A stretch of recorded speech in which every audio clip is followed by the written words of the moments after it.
जी अस्सलाम वालेकुम स्टूडेंट्स। आज का जो टॉपिक है इसमें पॉलीमॉर्फिज्म को डिस्कस करेंगे। तो सबसे पहले जो इम्पोर्टेंट बात है व्हाट इज़ पॉलीमॉर्फिज्म, उसके बाद ऊप में इसको डिस्कस करेंगे, इसको अचीव किस तरह से किया जाता है, इसकी टाइप्स क्या हैं, function overloading, function overriding, early binding, late binding and virtual functions, pure virtual functions, इनको डिस्कस किया जाएगा। सबसे पहले चलते हैं पॉलीमॉर्फिज्म पे कि पॉलीमॉर्फिज्म हमारे पास क्या है। The process of representing one form in multiple form is known as polymorphism। जो polymorphism की बेसिक डेफिनेशन आती है, इट्स अबाउट कि आप क्या करते हैं, एक फॉर्म को मल्टीपल फॉर्म्स में रिप्रेजेंट करते हैं, इसको क्या कहते हैं, क्या है, पॉलीमॉर्फिज्म है। Typically polymorphism occurs when there is a hierarchy of class and they are related by the inheritance। वो कह रहे हैं कि पॉलीमॉर्फिज्म कब अक्कर होता है, कब आता है हमारे पास, जब हिरारिकी मौजूद हो, यानी कि एक हिरारिकल स्ट्रक्चर हमारे पास हो जहाँ पे हम एक प्रॉपर बेसिक इंफ्रास्ट्रक्चर को स्टेप बाय स्टेप अप्रोचेस में डिस्कस कर रहे होते हैं, और वहाँ पे ये जो हमारे पास क्लासेस हैं, this should be related by the inheritance, यानी कि इनमें जो ताल्लुक है वो कौन सा होना चाहिए, इनहेरिटेंस का ताल्लुक होना चाहिए। अब इसका मतलब है it mean that a call to a member function will cause a different functions to be executed depending on the type of object that invokes the function।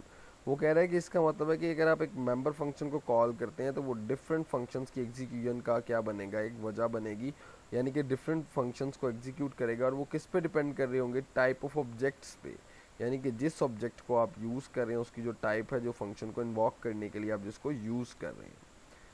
Next हमारे पास क्या है कि ऊप में क्या है, ये इनहेरिटेंस पड़ी, इसके बाद बड़ा इंपॉर्टेंट फीचर है ये ऊप में। In polymorphism the member function with the same name are defined in base class and also in each derived class. वो कह रहा है कि जो मेंबर फंक्शंस हैं वो सेम नेम के साथ डिफाइन किए जाते हैं बेस क्लास में भी और हर ड्राइव्ड क्लास में।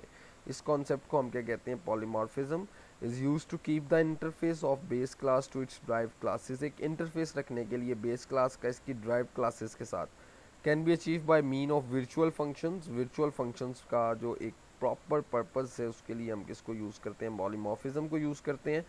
One pointer to a base class object may also point any object to its derived class. वो कह रहे हैं कि इसमें हम पॉइंटर को यूज़ कर सकते हैं जो एक बेस क्लास के ऑब्जेक्ट के थ्रू किसी भी ड्राइव क्लास के ऑब्जेक्ट में उसको यूज़ किया जा सकता है। अब ये सारे एग्जाम्पल्स इसको मज़ीद एलेबोरेट करते जाएंगे। नेक्स्ट हमारे पास है जी कि किस तरह से अचीव होता है, तो इसमें हम 3 वेज हैं, एक function overloading, function overriding and dynamic binding. तो पहले डिस्कस करते हैं इसकी जो टाइप्स हैं, वो टाइप्स क्या हैं। दो टाइप्स हैं, स्टैटिक पॉलीमॉर्फिज्म है और डायनामिक पॉलीमॉर्फिज्म है। स्टैटिक पॉलीमॉर्फिज्म में क्या होता है, हम किन चीज़ों को डिस्कस करेंगे, कंपाइल टाइम को, स्टैटिक को और अर्ली बाइंडिंग को। और डायनामिक में डायनामिक और लेट बाइंडिंग और रन टाइम, यानी कि जो स्टैटिक पॉलीमॉर्फिज्म है ये कंपाइल टाइम पे वर्किंग कर रहा होता है और जो डायनामिक पॉलीमॉर्फिज्म है ये रन टाइम पे वर्किंग कर रहा होता है। तो इसमें देखेंगे static polymorphism take place during compile time, function overloading, operator overloading, implement static polymorphism. वो कह रहे हैं कि कब टेक प्लेस, मतलब कि कब आता है, जब हम इसको कंपाइल टाइम के दौरान चलाते हैं, यानी कि कंपाइल टाइम के दौरान हमारे पास जो पॉलीमॉर्फिज्म होगा वो स्टैटिक पॉलीमॉर्फिज्म होगा।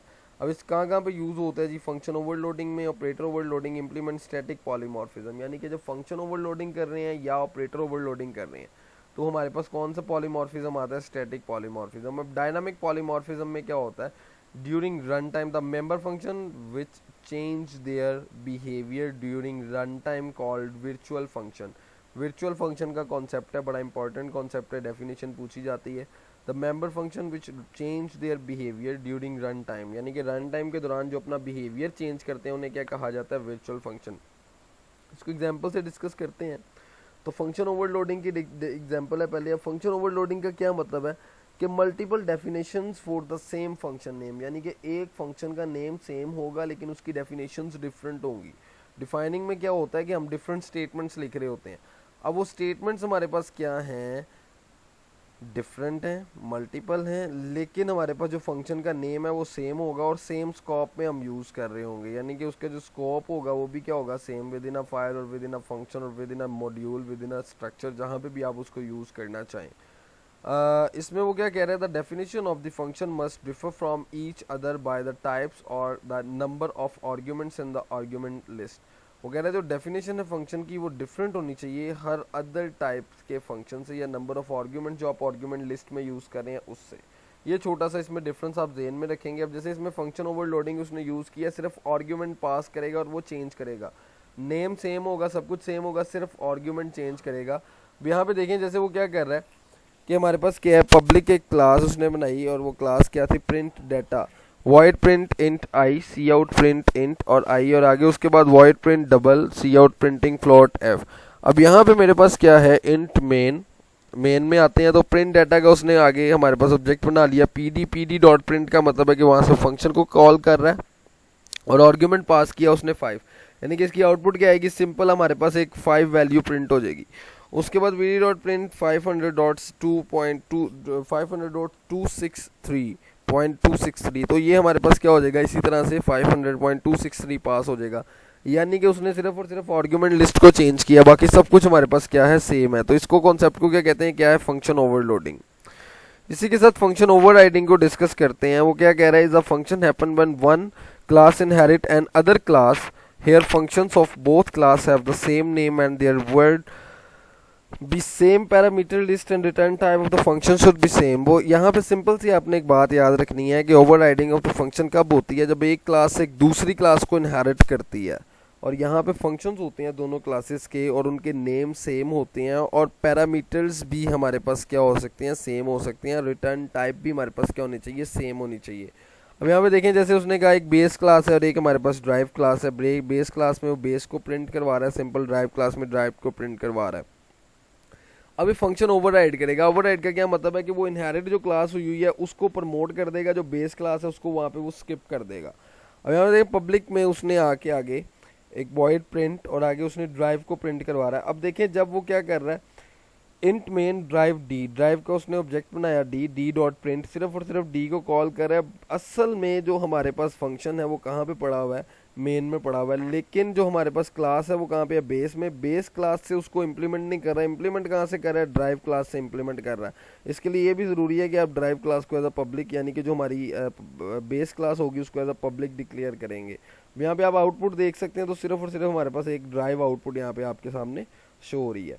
इसको नेक्स्ट एग्जांपल देखते हैं। तो अर्ली बाइंडिंग की एग्जांपल है, events occurring at compile time are known as early binding. In the process of early binding, all info which is required for a function call is known at compile time. वो कह रहा है कि जो function call के लिए हमें information required होती है उसको हम क्या कहते हैं, वो क्या है, कंपाइल टाइम के टाइम पे जो हमें इंफॉर्मेशन रिक्वायर्ड होती है उससे क्या कहते हैं, वो क्या है, अर्ली बाइंडिंग। अब यहाँ पे इसकी जो एग्जांपल्स हैं अर्ली बाइंडिंग की, function calls, overload function calls, overloaded operators. तो यहाँ पे देखिए आप, यहाँ पे वो एक सिंपल सी एग्जांपल हमें दे रहा है कि मेरे पास एक क्लास थी फर्स्ट और एक मैंने क्लास ली सेकंड, और सेकंड मेरी ड्राइव क्लास है और फर्स्ट मेरी बेस क्लास है। यहाँ से उसने क्या किया, पब्लिक में यहाँ पे उसने बी की वैल्यू को डिस्प्ले करवा दिया, यहाँ पे उसने डिस्प्ले के फंक्शन में रख के डी की वैल्यू को प्रिंट करवा दिया। अब यहाँ पे उसने पॉइंटर डिक्लेयर किए हैं। अब उसके थ्रू वो क्या कर रहा है कि सिंपल डिस्प्ले फंक्शन को कॉल कर रहा है। जैसे डिस्प्ले फंक्शन को कॉल करेगा आपके सामने आउटपुट आती जाएगी। अब यहाँ पे उसने क्या किया, प्रिंट एफ, फर्स्ट एफ और सेकंड एस, यानी कि एफ का फर्स्ट का उसने वो ले लिया ऑब्जेक्ट एफ और सेकंड का उसने ले लिया एस। अब यहाँ पे वो क्या कर रहा है, डिस्प्ले फंक्शंस को कॉल कर रहा है एफ के अकॉर्डिंग और एस के अकॉर्डिंग, और उसने लिया क्या हुआ पॉइंटर, यानी कि उसके एड्रेसेस से जाके क्या करेगा, उसको ओवरलोड करेगा और वहाँ से आपके पास वैल्यूज प्रिंट करवा देगा। अब यहाँ पे देखें कि जो पहले हमारे पास वैल्यू है वो किसकी प्रिंट हुई है, बी की। उसके बाद फंक्शन क्योंकि पॉइंटर यूज़ कर रहा है दोबारा वहीं पे जाएगा और डिस्प्ले के फंक्शन को वहीं से कॉल कर देगा, कहाँ से, पब्लिक फर्स्ट के फंक्शन से, यानी कि फर्स्ट क्लास जो आपकी बेस क्लास है उसके फंक्शन से, ड्राइव क्लास पे आएगा ही नहीं। इसके बाद नेक्स्ट आपके पास क्या है, late binding and virtual functions. तो यहाँ पे वर्चुअल फंक्शन को आप याद रखेंगे कि वर्चुअल फंक्शंस क्या हैं। इनका एक सिंपल सा कॉन्सेप्ट होता है, इसको नेक्स्ट स्लाइड में डिस्कस करते हैं। Understood at the time of execution, this is called at the late binding. वो कह रहा है कि जब कोड हमारे पास एग्जीक्यूशन टाइम पे अंडरस्टैंड किया जा रहा हो तो उसको क्या कहते हैं, लेट बाइंडिंग है। Late binding is perform by using the virtual functions. Late binding को परफॉर्म किया जाता है वर्चुअल फंक्शंस को यूज़ करते हुए। इसका मतलब है कि फंक्शन जो है it must be override. Virtual function is a function in base class which is overridden in the drive class and which tell the compiler to perform late binding on this function. अब यहाँ पे आप देखें simple से concepts हैं जिसमें वो बता रहा है वर्चुअल डिस्प्ले सी आउट बी और आगे आपके पास सेकंड क्लास ली उसने इसी तरह से इसमें डिस्प्ले करवा दिया। अब यहाँ पे क्या है, क्योंकि वर्चुअल फंक्शन यूज़ हुआ है तो वो क्या करेगा, वर्चुअल फंक्शन को कैरी करते हुए दोनों की वैल्यूज़ प्रिंट करवाएगा। सेम एग्जांपल है लेकिन यहाँ पे वर्चुअल फंक्शन यूज़ हुआ है तो इस वजह से वो क्या करेगा, वो बी की वैल्यू प्रिंट करवाएगा, लेकिन वहाँ पे बी की नहीं, वहाँ पे डी की ही वैल्यू प्रिंट करवाएगा। अगर यहाँ पे मैं वर्चुअल फंक्शन ना यूज़ करता तो यहाँ पे दोबारा इसने डिस्प्ले को ही कॉल करना था और बेस क्लास से ही उसने वैल्यू को प्रिंट करना था। आउटपुट हमारे पास फिर 10 आ जानी थी। यहाँ पे आउटपुट क्या आएगी, डिस्प्ले तो वो इसी तरह से चलेगा, वर्चुअल फंक्शन में बी की वैल्यू प्रिंट करवा देगा और आगे आके वो डी की वैल्यू प्रिंट करवा देगा। नेक्स्ट एक छोटा सा कॉन्सेप्ट है, लास्ट कॉन्सेप्ट वर्चुअल फंक्शंस का। The virtual function that is only declare but not define in the base class. वो कह रहा है कि वो फंक्शन जिनको सिर्फ डिक्लेयर किया जाता है, डिफाइन नहीं किया जाता बेस क्लास में, उन्हें क्या कहते हैं, virtual functions.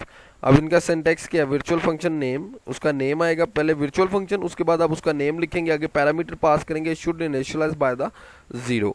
The class that contain the pure virtual function exist only to act as base और पेरेंट क्लास। अब ये बड़े इंपॉर्टेंट एमसीक्यूज हैं। वो कह रहा है क्लास जिसमें सिर्फ और सिर्फ प्योर वर्चुअल फंक्शंस पड़े होते हैं, वो कैसे एक्ट कर रही होती है, एज अ पेरेंट और बेस क्लास एक्ट कर रही होती है। So thank you so much students, आगे इसको मजीद जूम की क्लास में डिस्कस करेंगे।